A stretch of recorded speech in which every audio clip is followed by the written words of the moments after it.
Welcome back to Social Psychology. I'm your professor, Ryan Keith, and this is the worst slide I have ever created. It's absolutely horrible. But I wanted all of these terms up here so that I could walk you guys through some ideas that are related to the stuff we're going through right now that help us explain exactly why our political structure has been the way it's been over the past several decades, why it's continued to get worse, why we see the political divides that we do, and how the group structure we have drives all of this stuff. Why is it, for example, that with all of the stuff we've got going on, we hate our neighbors more than we hate actual people who might be out to get us? Why is it that we might agree with somebody on pretty much every topic, but when you find out that they belong to a different political party, all of a sudden they're the enemy? And why is it that we're willing to agree with members of our own parties even when they share ideas that are scary or dangerous? How is it that we allow our parties to slide into dangerously extreme positions while doing nothing about it and even deciding to subscribe to these views? Social psychology, of course, has the answer. I'm going to take you through all of these terms here to help explain what's going on and, surprisingly, how coronavirus might be making it better. At the core, the argument I'm going to make here is that many of the problems we see are because we exist in what's called a two-party system. Existing in a two-party system allows us to think of ourselves and others in terms of whether they are people like us or people like them. Are people's members of our in-group, they're people like us, or are they members of the out-group, the bad guys? And when we have only two groups, it's really easy to divide the world into heroes and villains, good guys and bad guys, us versus them.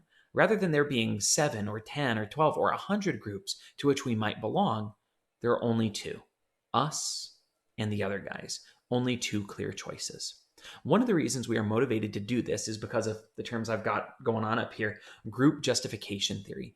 Group justification theory says that we are motivated to justify the things that our group does. The terms all over here on the left side of the screen have to do with like why we would subscribe to our group's perspectives and stuff like that and end up arguing with other groups. Group justification is that we'll justify what our groups want even when our groups are bad. And this in a big way is at its core driven by self-enhancement theory. You remember, self-enhancement theory means that we are motivated to see ourselves in the best possible light, and social identity theory, that we derive a large sense of who we are from the groups to which we belong. Remember back when you were in adolescence, you were in middle school or high school, and it was a really big deal whether you were a geek or a nerd, which are totally different, or a jock or a popular kid or a loser or a loner or a burnout. I think I probably just need to go back and watch The Breakfast Club at this point, right? But it was a really big deal which group you belonged to because that gave you a sense of who you were. And what this means is that, like, if I want to see myself in the best possible way and I get a big sense of who I am from the group to which I belong, again, whether it's a social group, like whether I'm a jock or a nerd, or a political group, like a Democrat or a Republican, or even the school I attend, like Santa Fe College, I derive a sense of my identity and worth from that, then I want them to do well also. Because if my group does poorly, I have a really hard time disengaging from that and saying, you know what, my group did a really bad thing, but I am okay, right? Like, I'm not like that. This is why I can be a fan of a team that loses all the time. It was really tough to be a fan of the Utah Jazz in the early 1990s, at least until they made it to the playoffs, because they lost a lot. But I wanted to justify that they lost because the game was unfair, or they lost because they had a couple of really good players, but the rest weren't as good. There was a way that I could continue to feel good about this group that I derived a sense of belongingness to.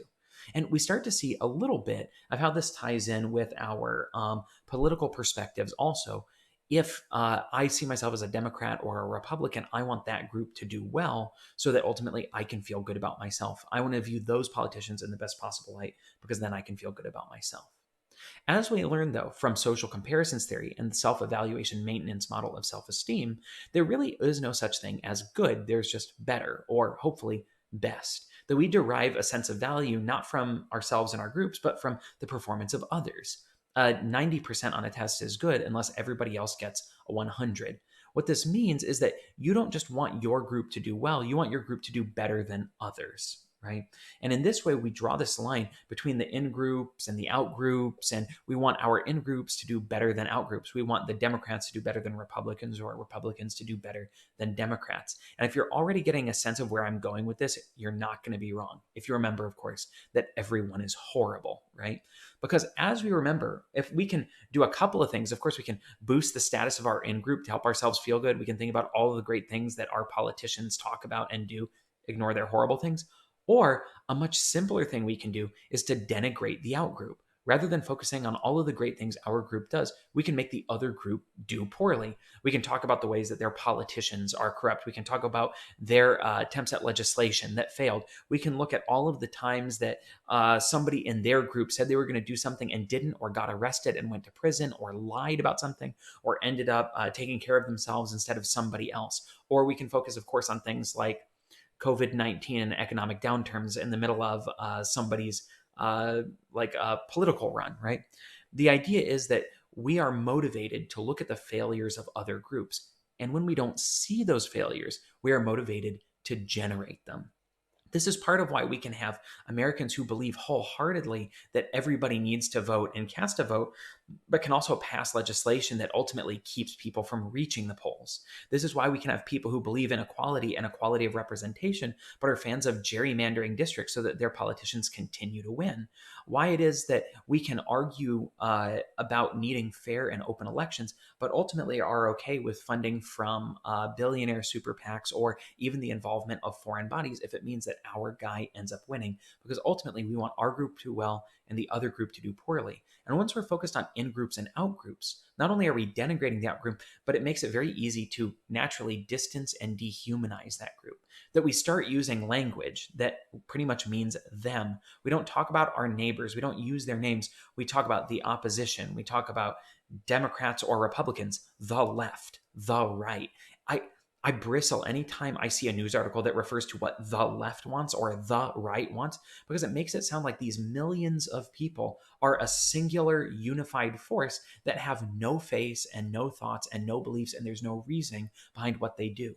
And if you remember from construal level theory, the farther we are from someone in terms of ideas, in terms of actual distance, in terms of time, the easier it is to not feel it when something bad happens to them. So if your political opponents don't make it to the polls, if they end up disenfranchised, if they don't get help after a hurricane, or they end up losing a bunch of money, or even end up in prison, maybe it's not a horrible thing, because maybe those people are kind of horrible. In this way, we get a sense of the political division that's existing in the United States. The fact that we only have two real choices, us versus them, gets us focused as much on anything but the other guy as it does on the reasons why our guy wants to win.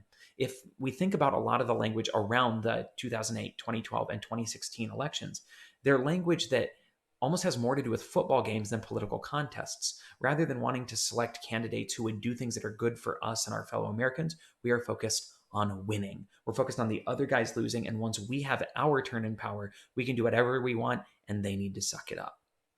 So why is it that in establishing these ideas, we seem not just okay with, but almost immune to the radicalization of ideas? How can these ideas become so powerful, and how can the radical voices, small and minority as they are, take over so well? Well, of course, like I'm going to say, social psychology has the answer. And over here on the left-hand side, you're going to see terms related to thought and group polarization. Thought polarization means that the longer we think about ideas, the more polarized we tend to get in them.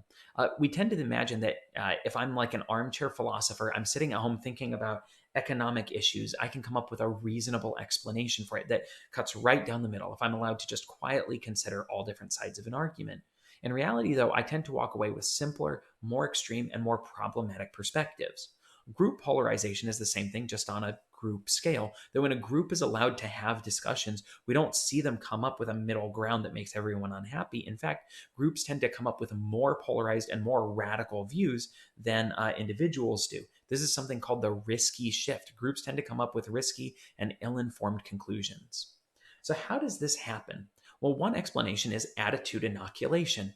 Attitude inoculation you learned about in the persuasion chapter. The idea being that you can protect yourself against persuasive ideas by exposing yourself to them ahead of time, kind of like getting a vaccine, right? A vaccine is a weakened version of a virus, and if you receive exposure to weakened versions of arguments, it makes it easy for you to throw up a wall when you encounter those arguments in the future. This is like if you watch cable news and you're exposed to false and misleading and weak straw man versions of arguments that would come from political opponents. When you do encounter a good, strong argument, you've already built up that wall, that resistance, that immunity to that idea, and you're going to resist it. What this means is that in a group discussion, the more you're exposed to an opponent's ideas over and over and over again, the more immune you'll get to them, and the more ultimately you just don't want to hear them. This is part of that psychological reactance and reactive devaluation that we talked about earlier in the semester. At the same time, we can imagine that, like, if we have a group of people, why is it that we end up selecting the most, like, the craziest ideas as opposed to listening to the ones that are more middle of the ground?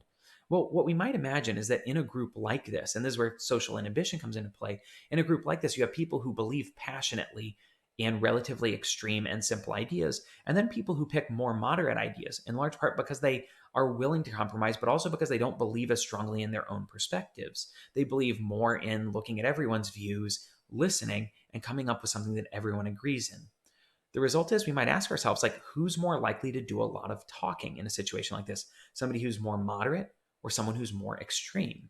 And if you're guessing the person who's more extreme, you're right, because the people who are racked with self-doubt, who are concerned that maybe their ideas are wrong, will be more likely to self-censor, keep themselves quiet, and experience social inhibition, while the more extreme people talk.